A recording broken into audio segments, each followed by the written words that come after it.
nyuma rero yo kumenya uptrend, downtrend na sideway, dukomeze na episode ya kabiri y'iri somo.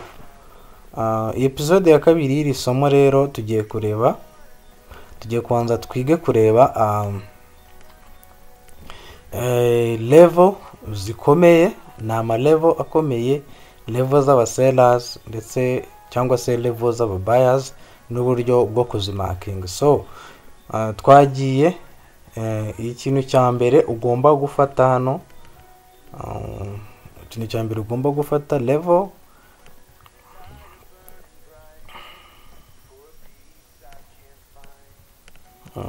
ikintu cya mbere ugomba gufata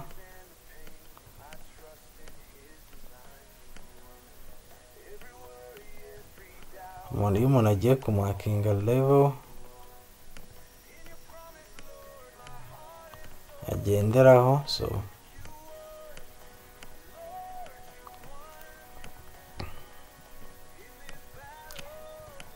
okay, so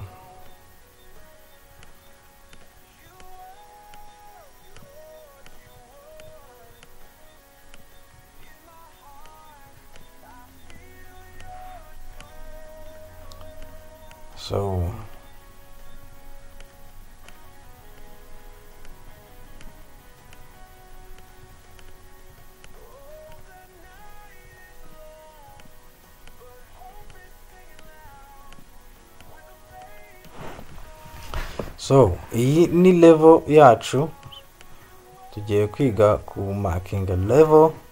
Iyi ni level, ariko ikintu cya mbere ugomba kurebaho ni mu gihe level yacu iri strong, ni igihe iba ibanzirizwa byibuze na candlestick suri gatoya,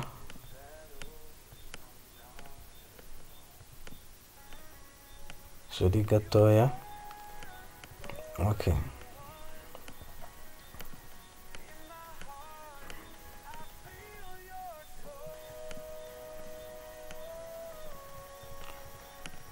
Byibuze candlestick ebyiri nini cyangwa candlestick eshatu ziba arizo nziza kugira ngo level ibe iri strong, ariko n'ebyiri nziza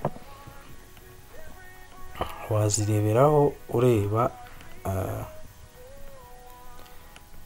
ureba level. Noneho ndaje mbigishe uburyo bwo gushushanya level. Icyambere level y'aba buyers, ahana aba buyers binjiye bari strong. Iyo aba buyers bari bazamuye isoko ugahita ubona aba sellers binjiyemo, biba bivuze ko aba buyers bari bazamutse bageze kuri iyo level, aba sellers barabamanura. Iyo level rero iba strong iyo yagiye iholding isoko inshuro nyinshi. Tuvuge nk'urugero, iyi ni level yacu kuntu ishushanya, ucushanya candlestick kuri body ya candlestick, nimba hariho shadow cyangwa se hariho wicks, ukamakinga wick ntoya kurusha izindi. Iyo nta yindi wick iriho, ubwo makinga body ukamakinga na wick yonyine iri hano. Ubwo reka dushyireho aka wick hano. Okay, nidushyiraho aka wick hano, icyo tugiye gukora rero turamakinga gutya, kuko iyi wick niyo wick zino zose zihuriyeho. So ukuntu tumakinga level yacu ni gutya, nuko tumakinga level. So ni gute rero ya level yacu iholdinga isoko. Noneho ikibaye, urabona ko aba sellers binjiye mu isoko, urabona ko sellers binjiye mu isoko hano, bagumye barinjira. Bageze hano, aba buyers bahita babinjirana, bisubiza isoko. Buyers baraguma barazamuka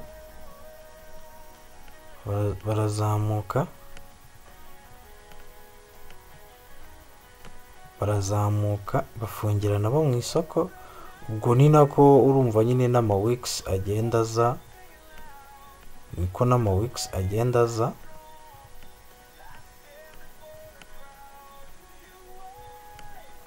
ubwo ni ku isoko urumva ntago zose ziba zimeze kimwe. So noneho ikintu kiba hano hahita hongera hakaza indi candlestick,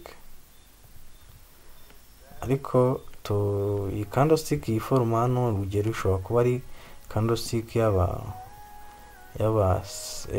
sellers.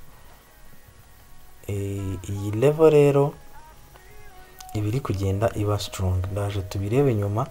Iyi level ibiri kugenda iba strong, ikintu kiba hano nuko aba sellers bahita basubira mu isoko, bagasubira mu isoko hano bari strong. So iyi level ibitangiye kuba strong, iyi level ibiri kugenda iba strong kuko aba ari level iri kugenda ihurirwaho. aba sellers bari kwinjira mu isoko kenshi kuri ino level. Hano binjiye, urabona hano binjiye, urabona na hano naho bongeye barinjira mu isoko. Biba byiza noneho iyo bibaye inshuro nyinshi. Ndaje noneho tujye kuri chart tubirebe. Hano noneho niyo bigeze kuba buyers, nayo ningi ishobora kuba level, wenda niba ari level bimba byamanukaga gutya. Izi ni ukunguku tumakinga level. Twagiye rero twihuse, reka tubirebe hano, dushake wenda level y'aba sellers tuyishushanye. Urabona iyi level kuri kwibona hano aba sellers binjiye muri rino soko. Reka turebe ko iyi level iri strong. Turamakinga duhereye kuri body zaherukaga. So tumakinga duhereye kuri body zaherukaga. Noneho turebe week. Ndi kubona week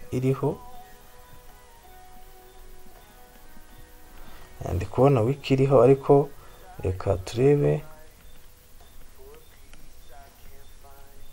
Okay,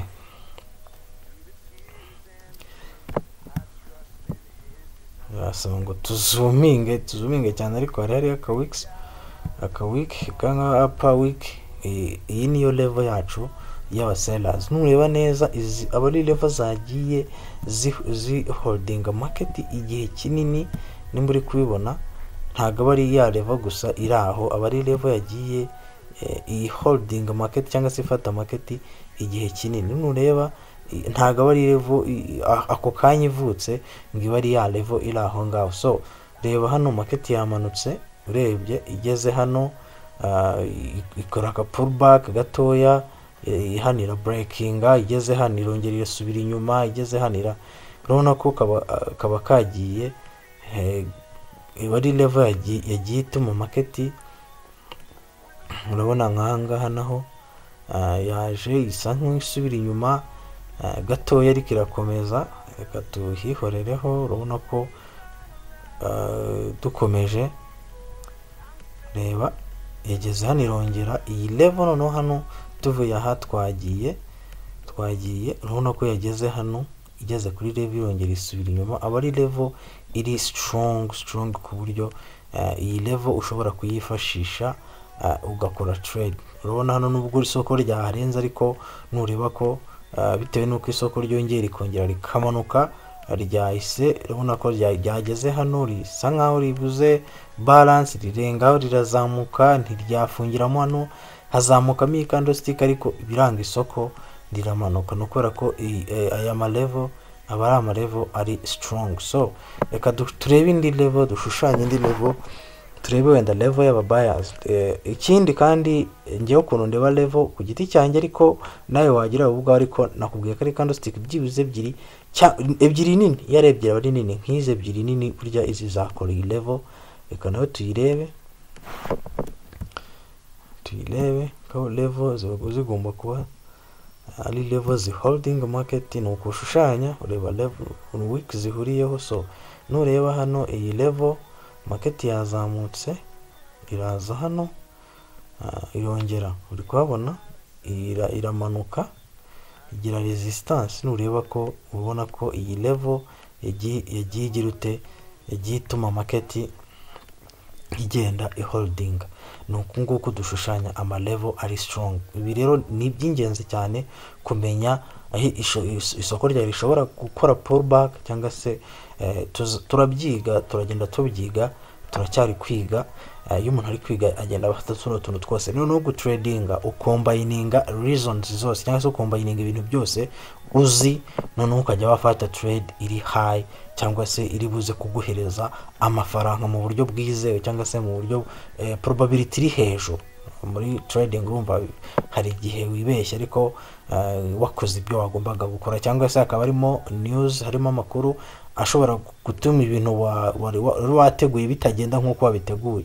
So twihuse rero iminota itaraducika kuko ino episode iri kurangira, reka turebe na level z'aba seller, iz'aba buyers. Kuno level kuzishushanya ni bimwe, ahubwo reka turebe level iri haba buyers. Nk'iyi level ntago nahita ko iri strong, ariko iyi level nahita ko iri strong, iyi level nayo nahita ko iri strong. So reka turebe iyi, ubwo hari candlestick eshatu turamakinga kuri lowest point, ubwo ni iyi. None turebe body, ubwo ni ukuzuminga, ubwo tuzuminge. Okay, gutya niho biri kugaragara. Dushyire kuri body fresh, niturangiza turebe point zihuriyeho zose uko ari eshatu. Point ndi kubona zihuriyeho, okay, point ndi kubona zihuriyeho kuko candlestick is strong. So cyangwa se okay, the points zihuriyeho ni iyi, niyo ndi kubona ngewe. Okay, okay, nureba n'aha ngaha iyi yari point ikomeye cyane. Iyi ni level yagiye aba buyers bagiye binjira mu isoko bagapushinga isoko rikazamuka, aho aba sellers bagiye bamanura. Iyi level yagiye ifata isoko ikarikomeza. Urabona ko iyi ni level iri strong nimba uri kubireba. Naho yagiye ba broken, hakabaho wenda retest. Iyi ni level yagiye igira ute, itwereka ko ari level ikomeye cyane mu isoko. Uko niko bareba level n'uburyo ba marking level zikomeye ziri strong. Izi ntago ari candlestick ziri strong, ahubwo izi ni level ziri strong. So hari impamvu rero umuntu aba akwiye kwiga bino byose. Ndakeka uyu munsi twarekera aho ngaho kuko kwize gushushanya level ziri strong. Noneho murabizi ko iyo umuntu ari gutradinga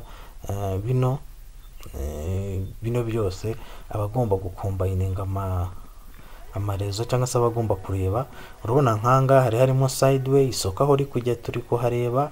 Ku bantu ba tradinga icyo bita support and resistance cyangwa se breakout trade, nk'iyi ngiyi urebye neza isoko riri muri downtrend, isoko riri kumanuka. So isoko riri kumanuka, riraje ribanje gukora ino level iri strong, irabaye broken. So uhita ubona ko byange bikunde isoko rishobora kuza kuguhereza indi move imanuka, rikiva muri sideway. Urabona ko ryamanutse. Ibi rero nibyo tugomba kwiga hamwe. Wakibaza ati se kuki wenda ryazamutse? Nanone ibyo nabyo tukabyiga. Hari izindi mpamvu, nk'iyi ngiyi yaba impamvu yo gutuma iri soko n'ubundi ubona ko ryari rikiri muri downtrend. Ibi byose rero tugomba kubyiga.